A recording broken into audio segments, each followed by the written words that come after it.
Bonjour à tous et bienvenue dans ce GCN Show numéro 266. Cette semaine, on va se poser une question. Est-ce que ça vaut le coup de racheter les vélos d'occasion des équipes professionnelles? Et on arrive à la fin de saison, il y a certaines équipes qui vont vendre leur matériel. Donc, est-ce que c'est vraiment une bonne affaire? Allez, c'est parti.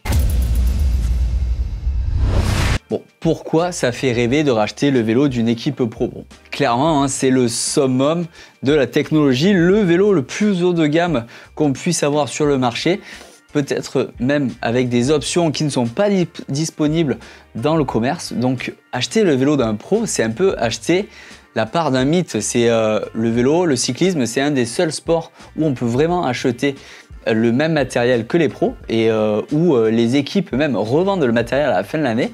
Donc c'est quand même exceptionnel de potentiellement racheter le vélo de Mathieu Van Der Poel qui a gagné Paris-Roubaix. Bon, celui-ci il est peut-être un peu cher, c'est pas cela qu'on vise.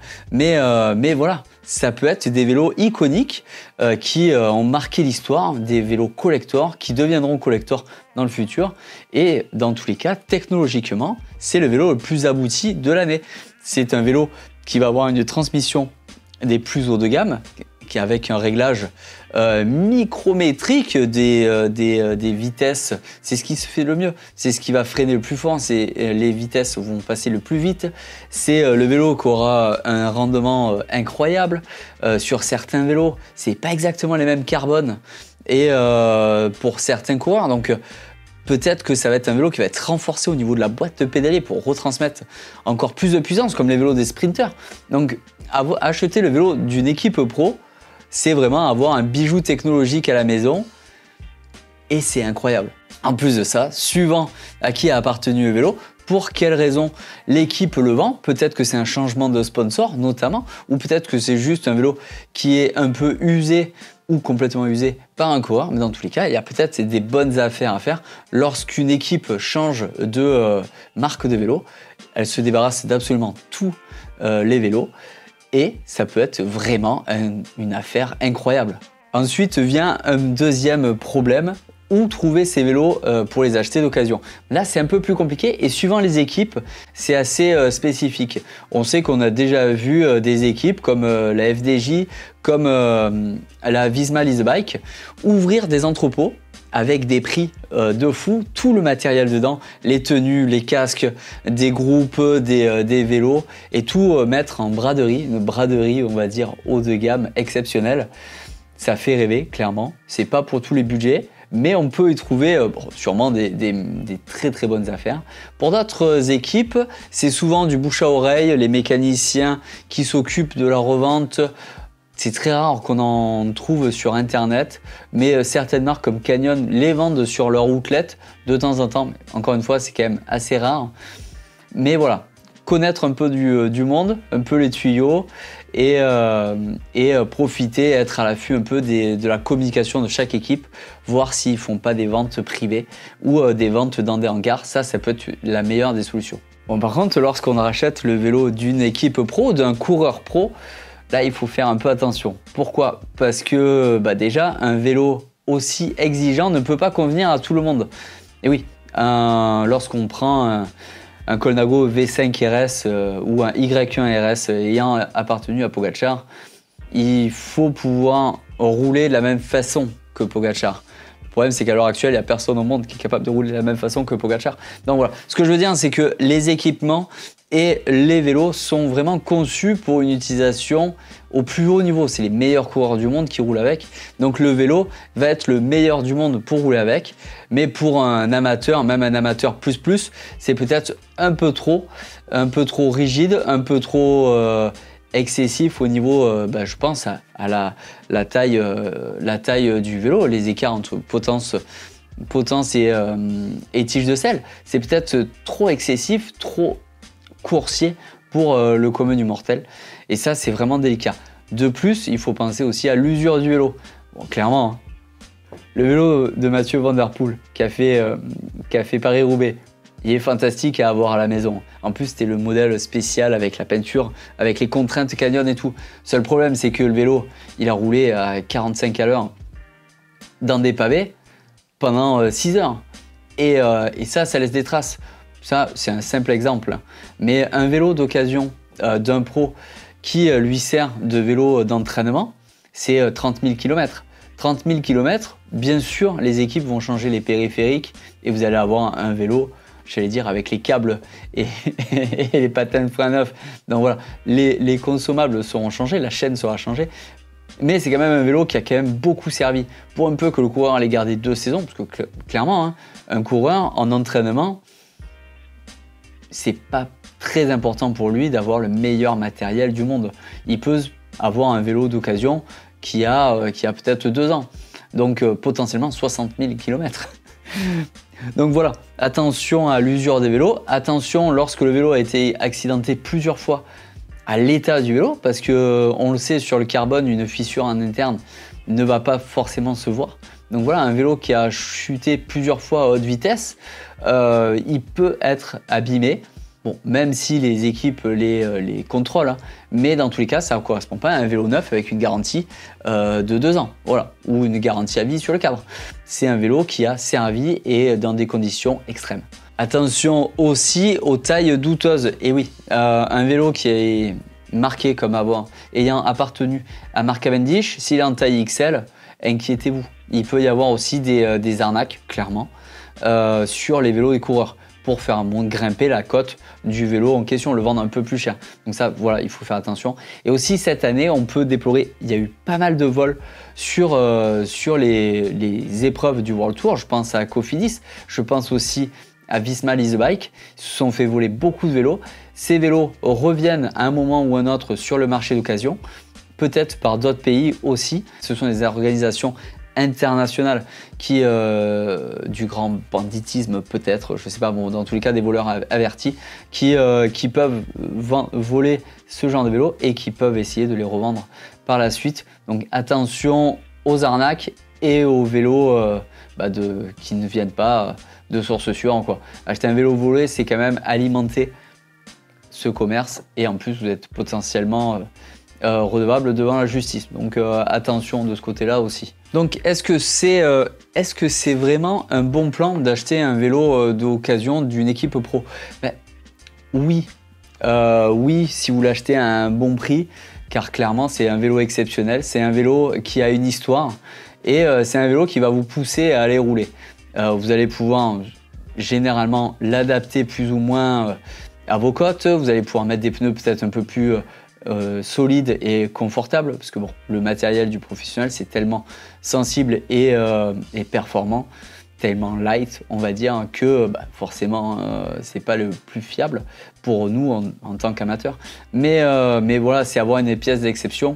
Je connais quelqu'un qui a un vélo réplica de Pantani et clairement il en est très très content, ça le pousse à faire du vélo. Donc ça c'est sûr. Est-ce que c'est une bonne affaire? Oui, si le vélo est en bon état. Acheter un vélo de secours, on va dire, ou même un vélo qui avait une peinture spéciale, admettons pour un maillot mais qui n'a pas servi, ça c'est l'idéal. C'est un vélo collector, bon, qui a peut-être pas le maillot à poids d'un coureur, mais c'était un vélo au cas où. Donc voilà, ça peut être des affaires de fou pour des vélos de fou. Si on trouve le bon vélo au bon prix, c'est toujours l'éternel problème. Donc après, à vous de voir, est-ce que vous préférez un vélo qui sera peut-être un peu moins haut de gamme, un peu moins technique, un peu moins sensible au niveau des réglages, un peu moins sûr au niveau justement de la légèreté du vélo, ou est-ce que vous préférez un vélo qui est peut-être moins glorieux, peut-être un poil plus lourd, mais beaucoup plus fiable? Je pense par exemple à un Canyon. Chez Canyon, nous on roule avec, c'est le partenaire de la chaîne. Vous avez la gamme CFR, vous avez la gamme CF SLX. La gamme CF SLX, c'est la même géométrie, c'est les mêmes formes de tubes, c'est le même cadre globalement. C'est que la fibre à l'intérieur qui change. Mais par contre, vous avez le vélo qui ressemble à celui de Mathieu Van Der Poel. Donc je parle beaucoup de Mathieu Van Der Poel aujourd'hui. Mais bon, c'est pas grave. C'est parce qu'il a fait du VTT ce week-end, on va en parler juste après. Donc voilà, à voir. Est-ce que vous préférez un vélo prestigieux que vous allez garder des années, que vous allez peut-être accrocher dans votre garage ou dans votre salon un mois ou un autre? Ou est-ce que vous voulez un vélo peut-être qui ressemble à celui des pros, qui par contre sera fiable à 200% avec une garantie et plus facile à trouver plutôt que de chercher pendant des mois le vélo du coureur spécifique. Vous pouvez acheter le sticker et mettre le nom du coureur sur votre vélo. Si vous avez un Cervélo S5, vous mettez un sticker Jonas Vingegaard. Voilà, hein, au premier aperçu, ça passera nickel. Donc voilà, c'était l'histoire des vélos des équipes pro d'occasion. Maintenant, on va passer directement à Planète Vélo. Donc déjà, pour commencer cette Planète Vélo, il y avait le résultat du concours Insta 360. Le vainqueur a été averti par email, donc vérifiez vos emails. Il y en a peut-être un d'entre vous qui a remporté cette caméra, donc félicitations. Et surtout, checkez vos emails. On continue et on avait la Vuelta cette semaine. Bon, une Vuelta qui a été catastrophique au niveau, pas au niveau organisation, mais au niveau des manifestants qui ont créé la panique un peu sur toutes les étapes. Bon, qu'est-ce qu'on a vu par contre sur cette Vuelta? Côté sportif, on a vu un Jonas Vingegaard qui remporte la Vuelta. Donc fantastique. En même temps, c'était le favori. Ce qu'il a fait, il a utilisé une stratégie assez simple. Hein. Dès la première semaine, il a mis un bel écart. Et puis après, il est resté en gestion, jusqu'à remporter l'avant-dernière étape au sommet. Donc pour montrer, pour asseoir sa suprématie sur cette course. On a vu par contre une suprématie en termes d'équipe de la part de UAE qui sont remportés quand même 7 victoires avec beaucoup de coureurs différents. Donc ça c'est quand même assez énorme de leur part.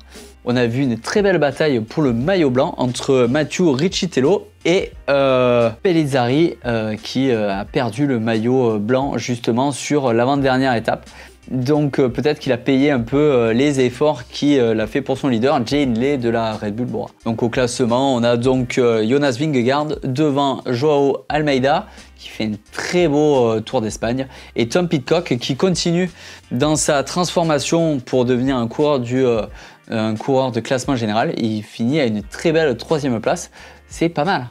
C'est pas mal, ça donne de l'avenir et c'est une belle visibilité pour sa petite équipe, l'équipe Q36.5. On repart maintenant de l'autre côté de la Manche et on avait 2 belles courses au Canada. Le premier, c'était le Grand Prix cycliste de Montréal qui a été remporté par Brandon McNulty et au coude à coude avec Tadej Pogacar. Bon, clairement, hein, il y a eu une entente entre les deux coureurs.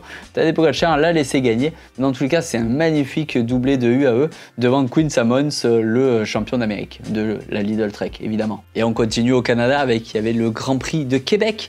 Et là, le Grand Prix de Québec, c'est assez intéressant hein, parce que c'est Julien Alaphilippe, et oui, qui remporte la course avec cette dernière rampe très très raide où il s'est extirpé du petit groupe dans lequel il était. Une belle victoire de Julien et c'est une bonne nouvelle. Déjà on l'avait vu en forme sur les dernières courses, surtout sur le Tour de Grande-Bretagne et c'est une très bonne nouvelle pour les prochains mondiaux qui arrivent. Ça serait quand même assez incroyable. Bon, on fera une émission spéciale juste avant pour vous présenter cette course du championnat du monde.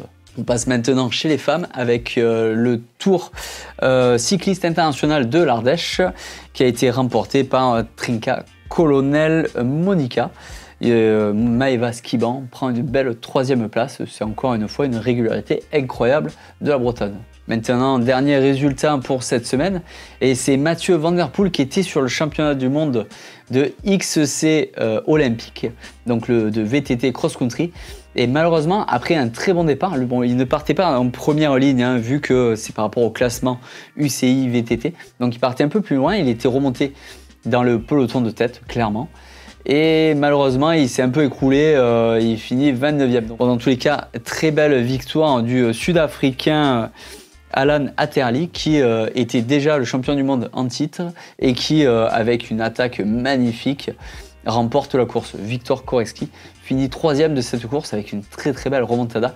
Lui qui, au début de la course, on l'a clairement vu vomir dans une descente. Clairement, il était peut-être pas au top de sa forme. Dans tous les cas, il finit par un magnifique sprint et prend la 3e place. On passe rapidement au transfert de la semaine et c'est une toute nouvelle news qui vient d'arriver à peine hier. C'est Mathieu Riccitello qui signe chez AG2R. Oui, lui qui vient de finir en maillot blanc de la Vuelta. Il passe de Israël Première Tech directement chez AG2R. C'est une très très belle recrue pour l'équipe AG2R. Donc ça veut dire potentiellement un coureur de grand tour dès l'an prochain haut niveau pour faire un top 10. Donc c'est plutôt intéressant.